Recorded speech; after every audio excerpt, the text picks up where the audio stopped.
From November 15th until December 21st, 1864, Union General William T. Sherman, also known as William Tecumseh Sherman, led some 60,000 soldiers on a 285-mile march from Atlanta to Savannah, Georgia.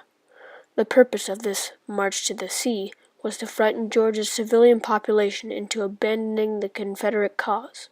Sherman's soldiers did not destroy any of the towns in their path, but they stole food and livestock and burned the houses and barns of people who tried to fight back.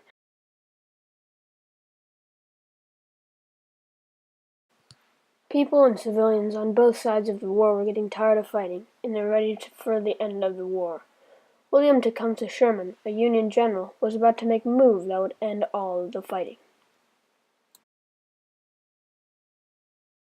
Sherman believed in what is called total war. This means that not only was he going against the enemy, the Confederates, but also destroying every possible thing that could be of help to the Confederate side. In Sherman's march to the sea, he made sure that there could be no way the South would be recovering easily, as he tore up railroad tracks and bent them around trees so they couldn't be used anymore.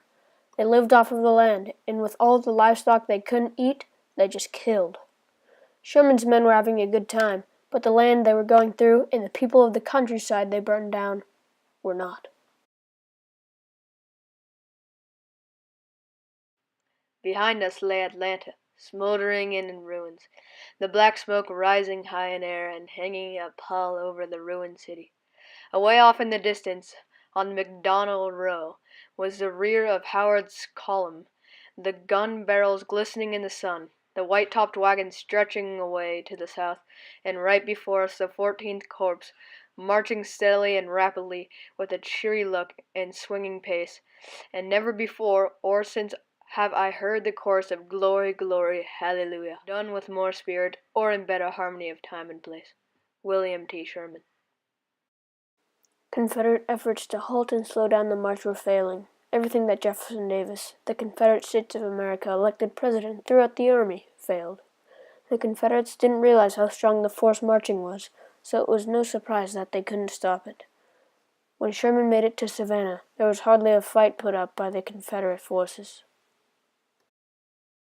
Sherman's victories and triumphs were important for Lincoln. In 1864, Abraham Lincoln was running for re-election, but his prospects were not looking good as people wanted to end the war. Northerners were tired of the war, and Democrats, who had nominated George McClellan, stood a good chance of winning an anti-war platform. But Sherman's victories changed all of this. Suddenly, Northerners could sense victory. Lincoln took 55% of the popular vote and won re-election. In his inaugural speech, he said that he had plans for making a speedy end to the war. In December of 1864, Sherman took Savannah, Georgia.